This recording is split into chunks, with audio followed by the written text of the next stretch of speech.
educate, empower, enable, impact. Thank you for tuning in to That Will Never Work podcast, where we share inspiring information and personal experiences related to business and the entrepreneurial journey from those who are leaders in their respective field. Now, here's your host, author and business coach, Maurice. Thank you very much for coming on and tuning in today. We're going to cover some very interesting topics today, and this person, I think, is the perfect individual to talk about this. She is an empowerment strategist and the creator of the Empowering Minds Network. She works with conscious, spiritual truth seekers who want to remove emotional blocks to success. She helps people identify sabotaging patterns and transmute struggle into joy. Through a series of clarifying exercises, she is able to curate a personalized roadmap to emotional healing. She is passionate about empowering people with the knowledge and awareness of how they can live the life of their dreams. And a lot of us would like to do that, but there's a lot of things that we all have to get over. Sometimes, pain points or something we're going to talk about today, which is, some of our core wounds, some things that we might not understand what's holding us back. So I thank y'all very much for listening today. I thank y'all for joining, and make sure you like, share, and subscribe.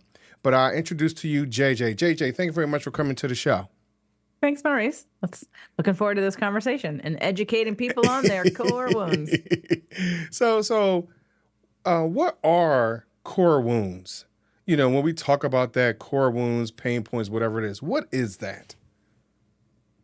So your brain is made up of a conscious brain and a subconscious brain. Mm-hmm. You've got about 12%-ish of conscious, which means you're paying attention to this conversation.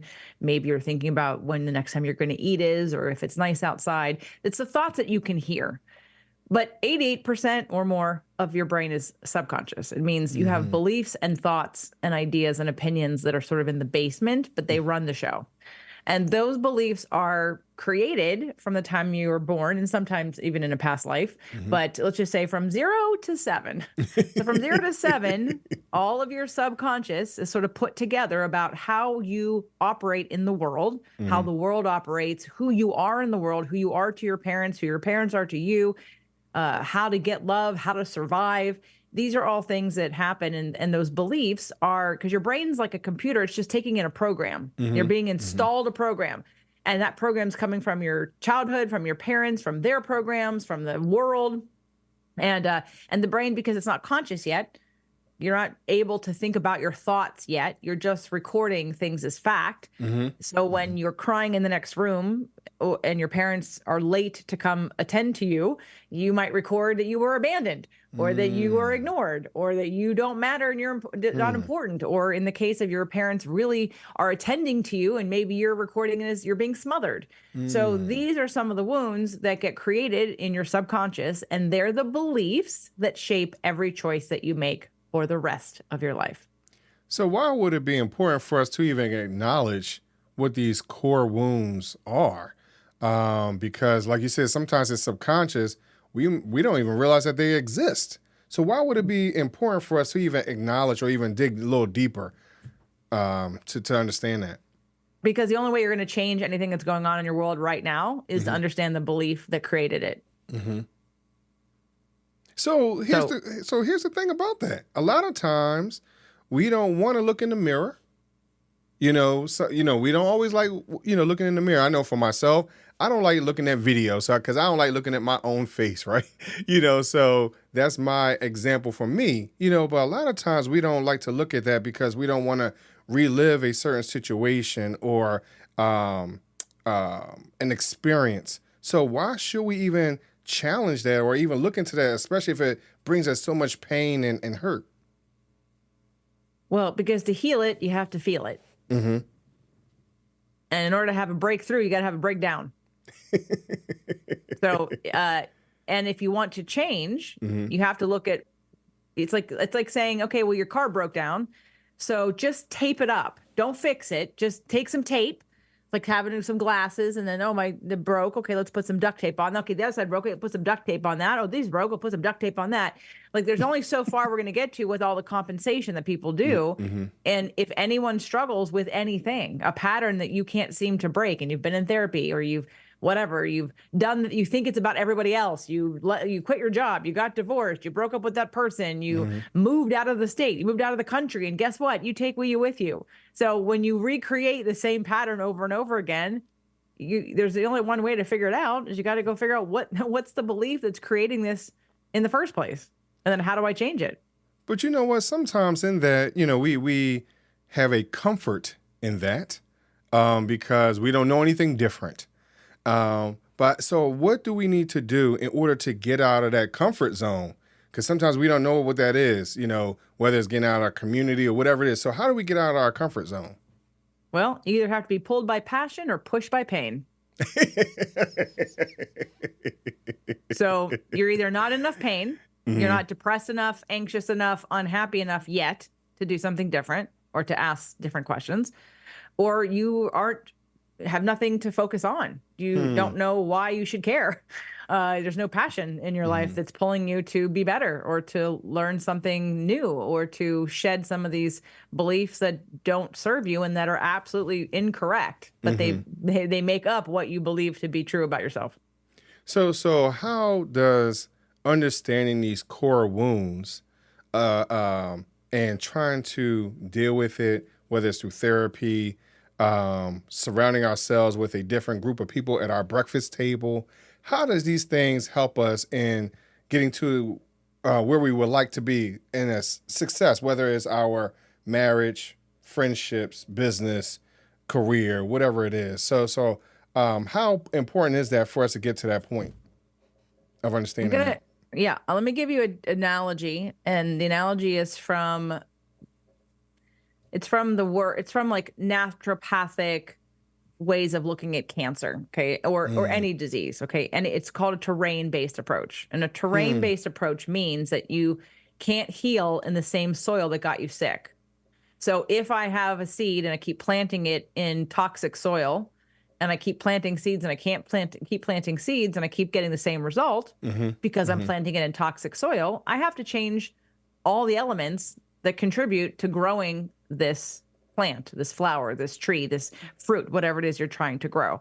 So why do we want to know? Now, I'm not trying to convince everybody. What I want to tell you is, because I don't care. You can stay doing your same pattern, stay miserable, stay unhappy, stay thinking it's everybody else's fault. That is completely a choice that everyone can make. What I'm saying is that if you don't want to continue making that, if you want to be more happier, more successful and healthier, you have to change your soil. And there's a couple pieces of that. And one of them is going to be your core wounds, because again, it's how you look at the world. It's how you interpret the world. And until you change how you look at and interpret the world, you will not change anything about how you feel about your current situation of your life. So,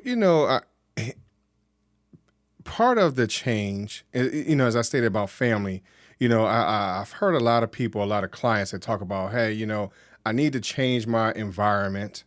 But a lot of times the family won't let you go, or they make you feel like you're abandoning them, like we need you or whatever it is. And sometimes we feel as though we like that feeling of being needed or wanted, and we don't feel as though we have it in other places. So how do we get to a point to even recognize that is a toxic situation, especially if we've been dealing with it for the last 30, 40 years? Yeah, that is codependence. That is addiction. That is enabling.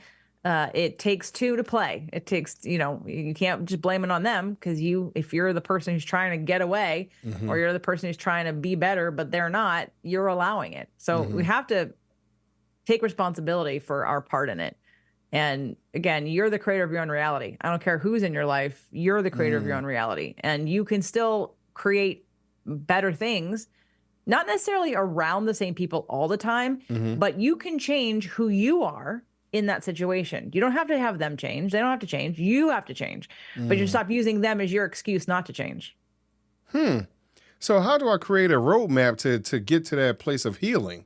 Because a lot of times we don't know where to start.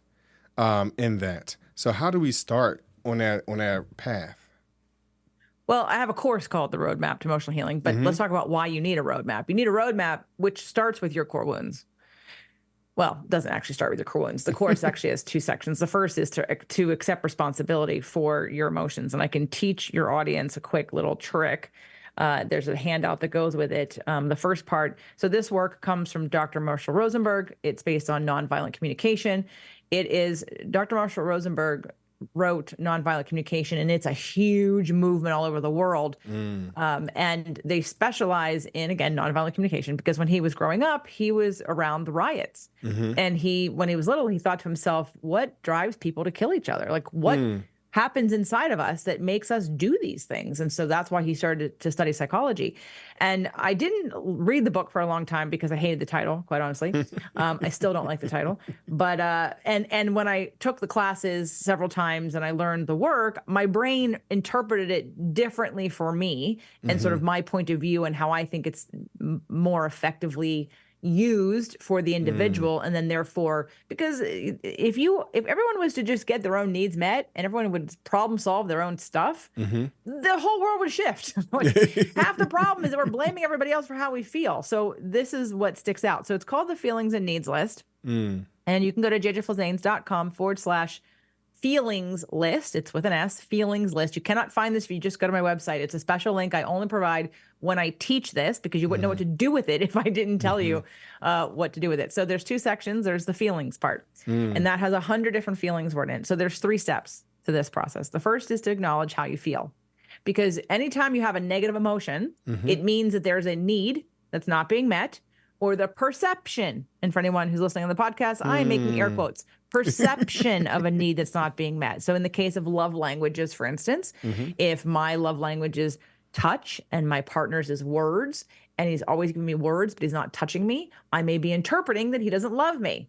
But he does, because he's giving me love in a different way, right? So that's the perception piece, where you might be getting your need met. You're just not in alignment with it, and you're not interpreting your situation as such.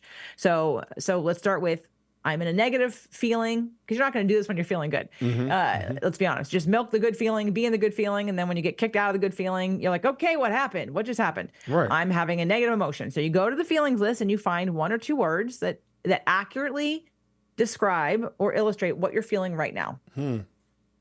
Because there's a difference between, in the mad category, there's a distinct difference between agitated and rage. Yes? Very different intensities of mad. Right. Okay. Right. You can expect different results. You can expect different behaviors. If you're just miffed or irritated, you're not a threat to anybody else. If you're rage, everybody better look out, and you better, So figure out the feeling. That's step 1. Step number 2. What need is not being met? Now, most of us interpret needs as being something dependent, needy, weak. That's not it at all. We have 86 basic human needs. Everyone on the planet needs these 86 basic human needs. And from play to excitement to honesty, to be seen and heard, to contribute, to growth, to closeness, to air and food and water and sustenance and safety, right? We all need these.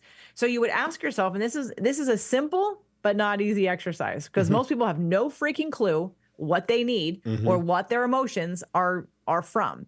So just doing this is like like going to the gym for the first time, right? You're going to get a little sore. You're going to be out of your comfort zone. You're going to be working some new muscles, but keep working it, and print like several copies of this feelings and needs list and put it everywhere. Have it on you at all times. So anytime you're triggered, you're upset, you're irritated, take a look at it, because I promise there are ways for you to get your need met. So step 1, the feeling. Step 2, the need. I'm trying to see if I can give you a really simple example of this. Well, I'll do it when I'm done. So step 3 is to create some strategies, more than one, to get your need met. And here's the most important part of this, that do not require anyone else to be different. This is not about controlling somebody else. This is not about making somebody change their behavior so you feel good. Good luck with that. You're never going to get that to happen ever, where you're going to ask all the people on the planet to be different so that you can be happier. Not happening. So you get to say, what strategies can I take to get the need met that don't require anyone else to be different? And to give you an example, very quickly, I had a mastermind group it was free at the time. I was working my stuff out, and it was on law of attraction, and it was on all aspects of life. And I'd had this group, and we'd been meeting for about a year, once a month at this restaurant. And it was very lovely, but I was ready to take it to the next step. I was ready to do like a whiteboarding session and really kind of outline and work things out. And I had a couple. And when I put it out there to the world, they were like, the husband was like, oh yeah, that sounds great. And the wife was like, meh, I don't know. I don't know if that's a good use of our time. And so I had come home from that meeting and I felt like deflated, I thought, and that's actually not even a feeling. That's an interpretation. I came home and I said, well, she doesn't want to do it. And my husband at the time said to me, well, I don't like her. She's like, he had a judgment about her. And I said, stop. It's not about her. It's not about the other person. So here's another key phrase for everyone to remember. It's never about the other person, ever. Even if they're yelling at you, I promise it's never about the other person. So go back to what's my feeling. So my feeling in that moment when she didn't want to continue doing the thing that I wanted to do, I was sad. I was frustrated, very frustrated and confused because I was like, it's free. Why wouldn't she want to do it? I was taking it like personally. So I was sad, thinking it was a reflection of me. And I was frustrated because I wanted to do it and I wanted other people to do it. So then what was the need? Well, I didn't know. Because again, we don't have a language of needs. This is why you need the list. So you look, and I recommend you look at the list all the time. And in fact, you can even do a simple exercise, Maurice, everyone who's listening, download the list, forget having a circumstance or a set of, environmental probes that get you here. Just for a minute, just go, do I get all my needs met? Are all my needs being met? And just look at this section of the needs and then literally circle every need that's not being met that is important to you. And that's the exercise everybody can do just to check in with where you're weak, where you're going to get triggered easily because that's a need that you have that's not being met. So I look at the list and I really have no idea. I'm like, what need is not being met? So I start at the top. Well, I start with the first column and I go through acknowledgement, awareness, no, beauty, celebration, no, clarity, maybe a little clarity, closure, no, competence, contribution. That's what my need is. I have a need for contribution. Okay. So in that moment, I'm now having an aha because I now have a word I didn't even know that I needed. I didn't even know I needed contribution until I was in that moment. And then, so what's the strategies? I thought, well, I'm trying to get them to do something they don't want to do. Well, that's fine. I'll go find somebody else. And I was like, that's easy. I'll go find somebody else who wants to do it. And then I thought, man, I'm going to do a nonprofit. I'm going to teach it to people who are searching for this, who don't, because it was free. So I'm like, I'll just give it away. I'll make a podcast. Right. So that was my strategy. And I felt, not only did I feel better, I felt more purposeful. And I was now really motivated to find the right kind of people who'd be interested in what I was offering. So one of the things that kept ringing in my head was that, JJ, I'm perfect. Everybody else is wrong. A lot of times, a lot of us walk around that way. We feel as though that what we're selling, what we're doing, everybody should just jump on board with us, jump on the bandwagon. But a lot of times we don't understand what you're talking about is starting to get down to the nitty gritty of what we're really looking for, what our needs are. And I really think that this exercise that you're expressing is something that's really, really needed across the board. If everyone just took care of their own stuff, we'd all stop trying to manipulate each other, threaten each other, get mad about stuff because because the belief, the unconscious, the subconscious, unconscious, potentially core wound belief is that other people are responsible for my happiness. That's not true. And when you start to do this exercise, when you start to get your own needs met, you have a sense of power and peace and ease that you can never get from believing someone else can hurt your feelings or someone else is going to influence how you feel because they don't have to. You can allow, it's a difference between your stuff versus my stuff. So you mentioned a scenario of your family and them saying you can't leave because we need you, right? That's theirs. You don't have to agree with it. You can say, I'm sorry that you feel that way. I hope you can find somebody else that can get your needs met for you because I need to grow. So it's being able to recognize someone else's wounds or someone else's pain that you are not responsible for. Because if you're going to walk around being responsible for everyone else's pain, you're going to be as miserable as they are. A lot of times, if you listen to the news, other videos, or whatever else, it seems as though people are putting on us that someone else needs to make us happy. Someone else needs to make decisions for us. Whatever it is, it's not within us. Like, we don't have control or power over our own emotions, actions, whatever it is, decisions. Sometimes we don't feel empowered to do that. Right, because you're listening to the news. So first thing, turn off the news, stop reading the papers, because you are being hypnotized by the man who wants you to believe you have no power so that you keep doing what they want you to do. Right. And you got to find who you are and what you want. And I think that's one of the things that we also need to encourage people to do. Hey, you know what? You have that power. You have that opportunity. And sometimes you just have to seize it. Sometimes it's just that simple. The reason why you're not seeing on television or wherever, it's all a point of view. Everything exists. There's many, many vibrations, many frequencies where things exist, just like your radio station. You can find country music, you can find R&B, you can find jazz, you can find pop, you can find rap, you can find reggaeton.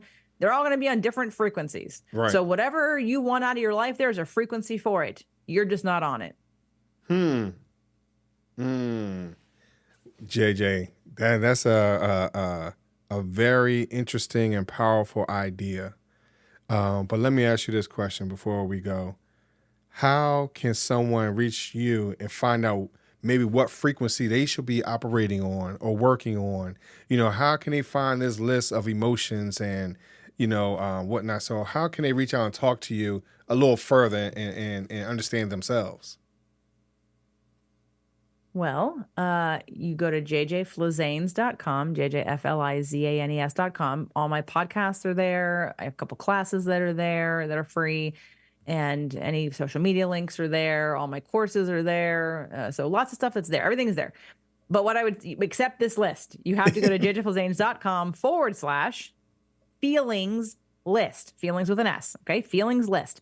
And then you could download the list and print many, many, many, many, many, many, many copies of it and put it everywhere. And even, challenge yourself on the first copy to just, without a circumstance or being triggered, just look at the needs list and say, how many of these needs am I currently getting met on a regular basis? And if I'm not, is it a need that I want to get met? And if it is, circle it. So at least you start, here's a map. Okay. We didn't answer that question. The map was that every person has to have a diagnosis of some kind, not talking about ADD or ADHD or a band like that. I'm talking about from your core wounds, or at least in this feelings and needs list, you have to have a starting point. So if you're going to therapy, or if you're going to not all things are going to work for everybody in the same way at the same time. So if you're going to therapy and it's not working for you, there's a reason, because you're not either with the right person or you're not talking about the right things. Or if you're trying to do Reiki or trying to do, any kind of healing modalities or EFT, these all may have a place for you at some point, but knowing at what point is where the map comes in. So you have to start with sort of some kind of diagnosis. And for me, that's the core wounds. But you could start with your own diagnosis of this list. If you look down and saw that 10 of these needs are not being met, but you really, really want them to, well, there's where you start. So get the feelings list. jjflizanes.com/feelings list. Otherwise, I would say listen to my podcast, Spirit, Purpose, Energy, and see just look at the list. Look at all the different topics and titles of the shows and see if something jumps out at you, if it's something you're interested in. Don't call me right away. Make sure you're pretty deep into my work first, okay? Because stepping out to call me or to talk with me means you're ready to buy something, okay? Okay. It means you're ready to move forward. Seriously, I'm not joking. No problem. Because even people that want to come into my high-end program who've listened to like 1 or 2 episodes, I go, no, you got to go listen to 10 more. Like, you have to know, like, and trust me, because what I do with you is effective, but it will abso-freaking-lutely push you out of your comfort zone. So if you're not ready for that, I am not the right person for you. And that's a good point. I appreciate that. So JJ, thank you very much for coming on the show today. But I got to ask you the question, my would you rather question, before I let you go. Would you rather choose 3 doors or a fork in the road? Fork in the road. And why a fork? Easier. Just that's it. Just easier. Easier because I would be using my intuition either way of deciding what I would be deciding, and it would just limit the amount of choices with my intuition if I had 2 versus 3. Okay. Yeah, I mean, and that's a very simple answer. You know, some people have all this psychology and theories and everything else for their answers. Thank you for just being nice and simple. I appreciate that. I try. I try to I go straight. I laser in. JJ, thank you very much for coming on the show today. Thanks, Maurice. It was fun. Sure, no problem. And thank y'all very much for listening to That Will Never Work podcast. And I will talk to y'all a little later. Thanks for listening. Find us on social media at Chisholm Group LLC and check back weekly for new episodes. Until next time, that will never work, or will it?